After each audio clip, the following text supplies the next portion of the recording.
A única dúvida que eu tenho aí nesse papo todo é o controle da natalidade, porque é uma faca de dois gumes. Nós estamos falando com ética e com acompanhamento. É, mas a ética também é uma faca de dois gumes. Tem gente que já foram feitas coisas terríveis em nome da ética, não é verdade? Agora, nós estamos falando... Tem coisas que são indiscutíveis, o negócio de célula-tronco, o negócio com ética também. Do homossexualismo. Sim, tudo isso. Mas o controle da natalidade é, sei lá, não é que eu seja contra ou que eu seja nitidamente a favor. Mas eu acho que cada caso é um caso. É difícil eu criterizar. Então eu vou perguntar, por exemplo, agora com quem está entrevistando sou eu vou perguntar para você o seguinte: qual é a posição da igreja anglicana em relação ao aborto? Olha, primeiro, quem é que é a favor de aborto? Quem que é a favor de aborto? Ninguém é a favor do aborto. A igreja romana, ela tem o quê? O Código Civil Romano. Dura lex sed lex. A lei é dura, mas é lei. Roma locuta, causa finita. O Papa falou, acabou. A igreja anglicana tem a tradição do common law, o senso comum. Então eu vou lhe responder já. O casal está ali, vamos transar? Vamos. Aí se engravidar, aborta. Está errado. Está errado, não está certo. É aético. Sim, porque tem mil maneiras de você tem mil maneiras de você evitar. Agora, aquela criança que foi abusada sexualmente por aquele padrasto horroroso e que o médico foi excomungado. Não tem que excomungar médico. Você tem que prender o pedófilo e não deixar ele sair mais. O problema está no pedófilo, não está no médico. Eu fui e sou a favor, naquele caso, do aborto daquela criança. Sim, cada caso é um caso. Cada caso é um caso, você vai analisar caso por caso. Porque quando você chega e generaliza, por exemplo, quando eu estou lá na creche... Aí você tem que criterizar, aí fica difícil de criterizar onde é que nasce, quando é que começa a vida, quando é que não começa. Não. Porque aí tem gente que começa a criterizar, por exemplo, no radicalismo oposto, já teve caso de criterizar, de dizer assim, não, judeu é sub-humano, vamos matar os judeus. Então eu acho que essas generalizações são sempre perigosas. Mas as pessoas generalizam, como por exemplo, muita gente chega para mim e fala, você é da igreja do Henrique VIII? É. Não. Como não? O Henrique VIII é que é da igreja. Mas que ele comeu a Catarina, comeu. Mas não deu pro Sebastião. Não deu. Mas peraí, mas por que não é a igreja do Henrique VIII? Qual é o mal de ser da igreja do Henrique VIII? Porque era um poeta, um compositor. E tinha um fogo sexual muito forte. Por que as pessoas não dizem? Mas ele foi fundador da igreja. Por que as pessoas não dizem assim, puxa, que legal que você é da igreja do William Shakespeare, que se ele fosse da romana, ele não poderia escrever naquela época, e você sabe disso. Mas aí já era Elizabeth, era filha do Henrique VIII. Mas ele podendo dizer que pela primeira vez, olha, eu tive uma aula assim no seminário, e que achei linda, bacana, quando ele falou assim pra gente, olha, o William Shakespeare foi o primeiro a escrever e a dizer, a mulher tem direito também à escolha. Só não tinha direito de entrar no palco, fazendo papel de mulher.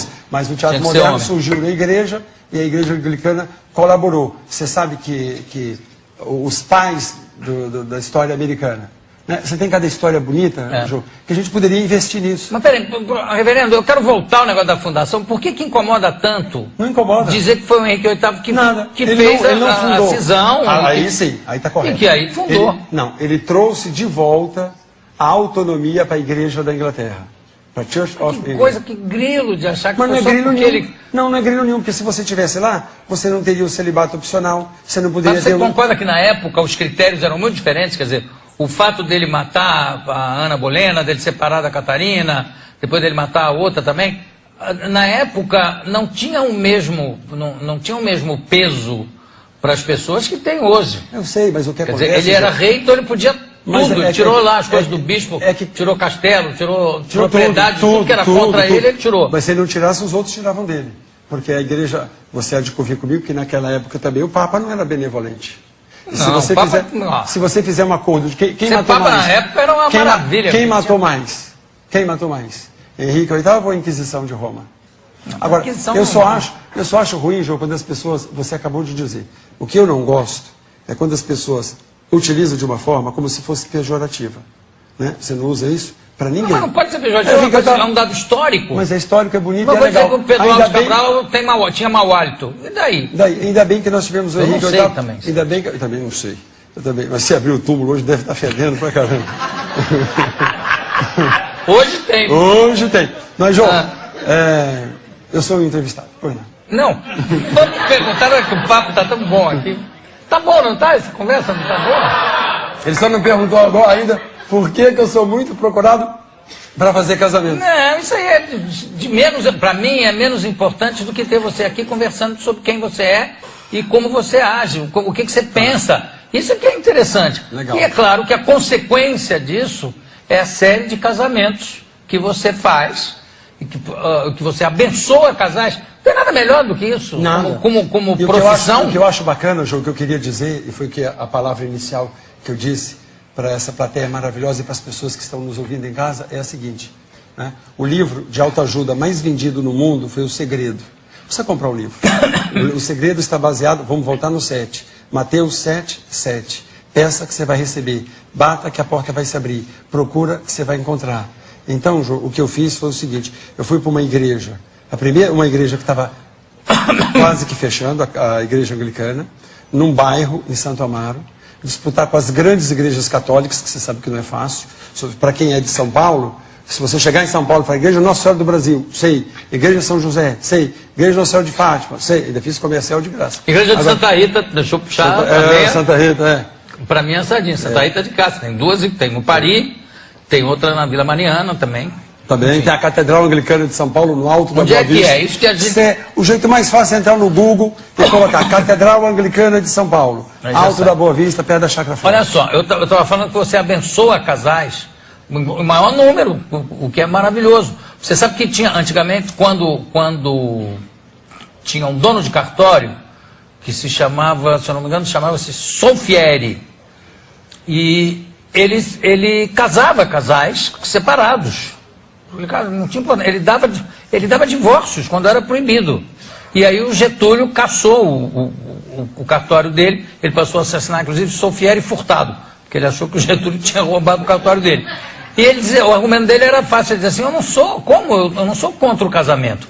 Cada casamento que eu desfaço são 2 casamentos que se formam. Então, ao contrário, eu estou multiplicando E ainda recebe a taxa. os casamentos. E ainda recebe A taxa do divórcio e a taxa do casamento. Agora, mas a maioria dos meus porque- casamentos não são de divorciados. Não, mas podia ser. Mas não tem problema nenhum. Claro. Não poderia ter problema nenhum. O que eu queria perguntar é o seguinte, o que é o reverendo na igreja anglicana? É o padre comum ou é um posto acima do padre? Não, é um Porque tem reverendo na igreja católica também, não tem? O que acontece é o seguinte, eu aprendi É um isso. bispo o reverendo na igreja Não, católica? é bispo mesmo. A hierarquia romana e anglicana é parecida, com exceção do Papa. É parecida. O que acontece é o seguinte... Não tem papa na igreja anglicana? Não. A igreja anglicana é autônoma. Eu votava em você. Se tivesse, eu votava em você. Obrigado. Votava. Então vamos lá. Mas fala, como é que é? É o seguinte, os ingleses me explicando assim, quando os ingleses falam com você, eles falam assim, Father, padre, mas se ele vai falar de você, ele fala, my reverend, não é? Porque senão ele vai falar assim, my father, o seu pai, não, meu pai não, Ah, o meu, tá. meu Para não priest, confundir por causa para da, não confundir. do padre com... Como é em espanhol também. No espanhol eu não sei. Padre é padre. Também, então, mi reverendo. É. Né? Então, quando a igreja veio para o Brasil, e ela foi proibida de usar qualquer coisa que se parecesse com a igreja de Roma, tanto é que na catedral que eu estou agora, que vai fazer 50 anos, eu fui o primeiro a colocar sino. Então os ingleses me falaram, olha, houve um acordo. Era proibido? Proibido ter sino, proibido ser chamado de padre, era proibido celebrar em português. Né? Então ele falou assim, olha, foi feito um acordo. Eu falei, mas como eu não sou inglês, eu não fiz o acordo. Então eu fui e coloquei o sino.